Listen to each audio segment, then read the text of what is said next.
Hello student, कैसे हैं आप। मैं सोनू सर। पिछले क्लास में हम लोग पढ़ रहे थे स्ट्रक्चर ऑफ आयनिक सॉलिड ने। आज हम लोग पढ़ेंगे calculation of density of a unit cell, मतलब एकक कोशिका के घनत्व की गणना। ने घनत्व को जो है डी या रो से लिखा जाता है। घनत्व को जो है यह डी या रो से लिखा जाता है। ठीक है, घनत्व को अंग्रेजी में कहते हैं सर डेंसिटी। डेंसिटी, तो डेंसिटी को हिंदी में बोलते हैं हम लोग क्या, घनत्व। घनत्व, और घनत्व को जो लिखा जाता है सर वह डी या रो, इसको बोलते हैं रो।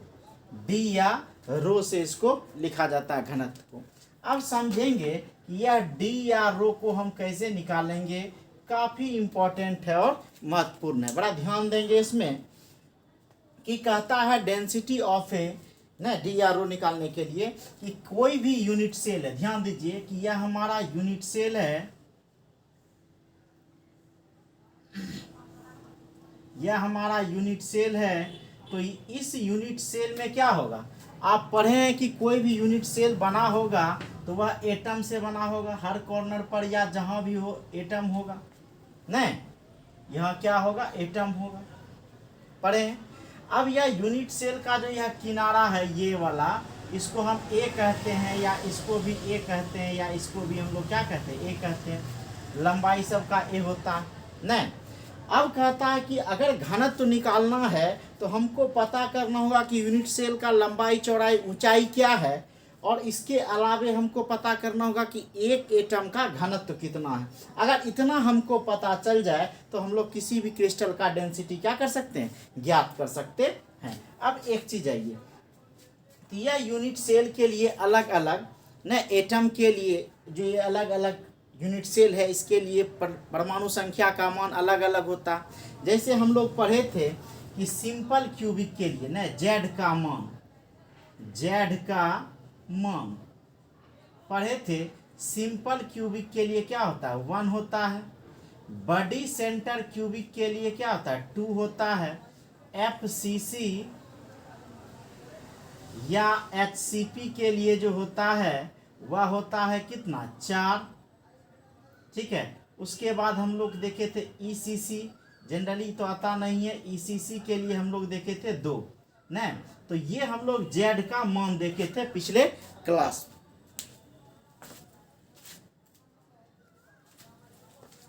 ठीक है, तो ये हम लोग अलग अलग जेड का मान देखे थे, ये हम लोग आगे देखेंगे।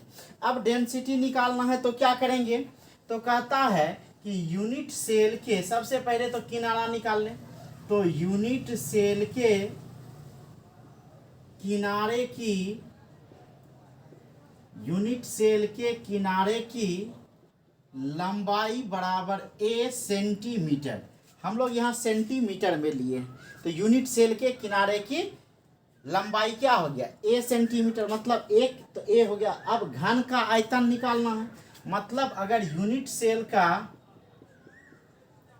सेल का आयतन हमको कहे निकालने के लिए, तब क्या हो जाएगा, ए क्यूब सेंटीमीटर क्यूब हो जाएगा।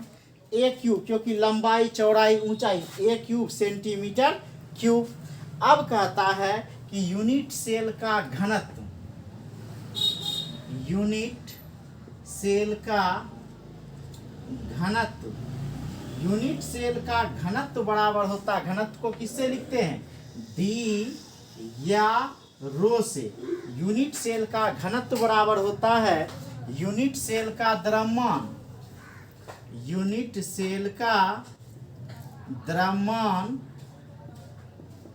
यूनिट सेल का द्रव्यमान बटा यूनिट सेल का आयतन, यूनिट सेल का द्रव्यमान बटा यूनिट सेल का आयतन न। तो यूनिट सेल का द्रव्यमान तो अगर हम निकल जाए तो यूनिट सेल का आयतन तो निकाल लिए, यूनिट सेल का आयतन ए क्यूब सेंटीमीटर क्यूब न। अब कहता है कि यूनिट सेल का द्रव्यमान क्या होगा। अच्छा, एक काम कीजिए, इसको इधर थोड़ा सा, हमको लगता है दिख नहीं रहा होगा आप लोग को न, तो ध्यान दीजिए यहाँ कि इस जगह हम लोग लिख देते हैं जेड का मान, जेड का मान नहीं, सिंपल क्यूबिक के लिए होता है सर 1, BCC के लिए होता है 2, ठीक है, और FCC के लिए होता है 4, ठीक है। और अगर इंड सेंटर क्यूबिक हो तब इसके लिए होगा 2। ये Z का मान है सर, ये याद रखना है आपको, ठीक है। अब कहता है यूनिट सेल का द्रव्यमान बराबर क्या हो जाएगा, तो ध्यान देंगे कि यूनिट सेल का द्रव्यमान बराबर क्या हो जाएगा, तो यूनिट सेल का द्रव्यमान बराबर हो जाएगा कि यूनिट सेल में जितना परमाणु उपस्थित है उसकी संख्या और एक परमाणु का मतलब प्रत्येक परमाणु का जो भार होगा। तो यूनिट सेल का द्रव्यमान बराबर क्या हो गया, यूनिट सेल में परमाणु की संख्या, यूनिट सेल में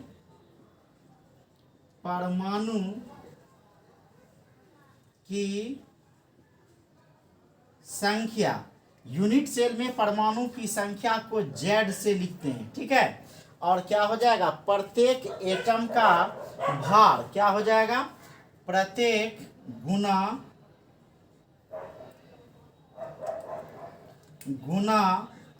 क्या लिख देंगे, प्रत्येक एटम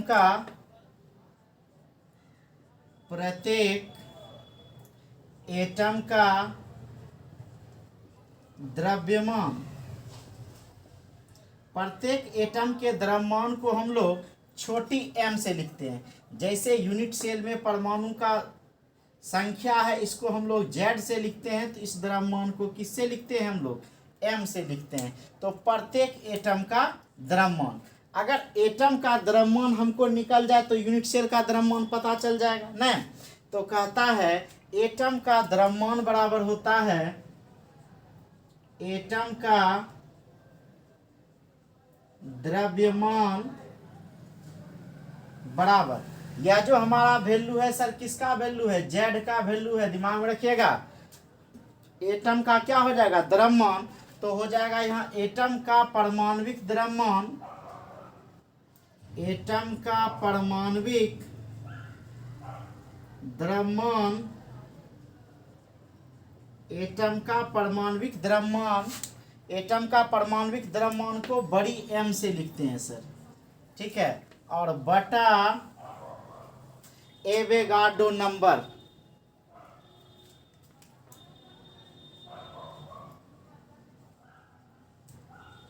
एवोगाड्रोज नंबर को Na से लिखा जाता है जो 1 मोल के बराबर होता है, ठीक है। अब हमारा क्या निकल गया, देखिए तो यह यूनिट सेल का द्रव्यमान मेरा छोटी m है और यह m बराबर क्या निकल गया, एटम का परमाणविक द्रव्यमान बटा Na।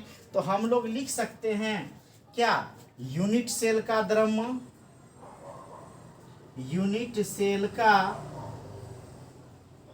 द्रव्यमान बराबर, तो क्या हो जाएगा, देखिए तो यूनिट सेल में परमाणु की संख्या, तो Z गुना क्या हो जाएगा, प्रत्येक एटम का द्रव्यमान m हो जाएगा। और m बराबर क्या निकाले, m बटा Na, तो यहाँ लिख सकते हैं m बटा क्या, Na। नहीं, अब हमारा देखिए यूनिट सेल का आयतन भी निकला हुआ और यूनिट सेल का द्रव्यमान भी निकला हुआ है। अब इसको हम लोग यहाँ रख दे इसके वैल्यू को, तो क्या हो जाएगा, जब वैल्यू रखेंगे तो नहीं, यूनिट सेल का घनत्व क्या हो जाएगा, यूनिट सेल का घनत्व बराबर, यूनिट सेल का घनत्व बराबर क्या हो जाएगा सर, यूनिट सेल का घनत्व बराबर Z गुना M बटा क्या हो जाएगा, ये बटा में Na है तो बटा Na गुना, देखिए यहाँ यह A³ है तो यहाँ क्या हो जाएगा, A³, मतलब D या रो बराबर हम लोग लिख सकते हैं Z गुना M बटा Na गुना A³, ठीक है। और यूनिट होता है ग्राम सेंटीमीटर इनवर्स 3, क्योंकि सेंटीमीटर ऊपर जाएगा तो यह माइनस में चला जाएगा, ठीक है। यही हमको निकालना था घनत्व। तो Z का मान तो वहाँ लिखा हुआ है, Na का वैल्यू होता है सर 6.022 इंटू 10⁻23। यह Na का वैल्यू हम लोग डालेंगे। कहता है कि यदि लंबाई पिकोमीटर में दिया रहे, किस में दिया रहे, पिकोमीटर में दिया रहे, यदि लंबाई पिकोमीटर में हो, यदि लंबाई किस में हो सर, पिकोमीटर में हो, अगर लंबाई आपका किस में हो सर, पिकोमीटर में हो, तब क्या होता है, 1 सेंटीमीटर बराबर होता है, 1 सेंटीमीटर बराबर होता है 10 पर power minus 10 centimetre, sorry picometre. 1 centimetre बराबर क्या होता है, 10 पर पावर माइनस 10 पिकोमीटर। अब देखिए यहाँ a क्यूब है, तो सेंटीमीटर के जगह हम लोग सेंटीमीटर था, यहाँ हम लोग pm में लिए हैं न, तो क्या हो जाएगा, गुना में पावर जुड़ जाता है, तो 10 10 10 हो जाएगा, 10 या 30, तो क्या हो जाएगा, डी आर रो बराबर क्या हो जाएगा सर, डी आर रो बराबर हो जाएगा जेड गुना एम बटा एन ए गुना ए क्यूब और गुना 10 पर पावर माइनस 30, ठीक है, या क्या हो जाएगा, ग्राम सेंटीमीटर इनवर्स 3। ये हमारा फार्मूला हो जाएगा b का वैल्यू, यही हमको कैलकुलेट करना था। और इससे रिलेटेड जो भी न्यूमेरिकल है सर इस चैप्टर में, वो हम लोग नेक्स्ट पूरा न्यूमेरिकल जब इस चैप्टर को समाप्त करेंगे तो हर एक टॉपिक से रिलेटेड जो भी न्यूमेरिकल होगा सारा एक एक करके देखेंगे। यही आपका पूरा का पूरा डेंसिटी का फार्मूला है, ध्यान दीजिए, ठीक है। और इसको यहीं तक आज रहने देते हैं, बगल में शादी उदी है, ज़बरदस्त डीजे बज रहा है, फिर अगली मुलाकात होगी। अब हम लोग पढ़ेंगे डिफेक्ट्स इन सॉलिड, ठोस में दोष के बारे में। Thank you.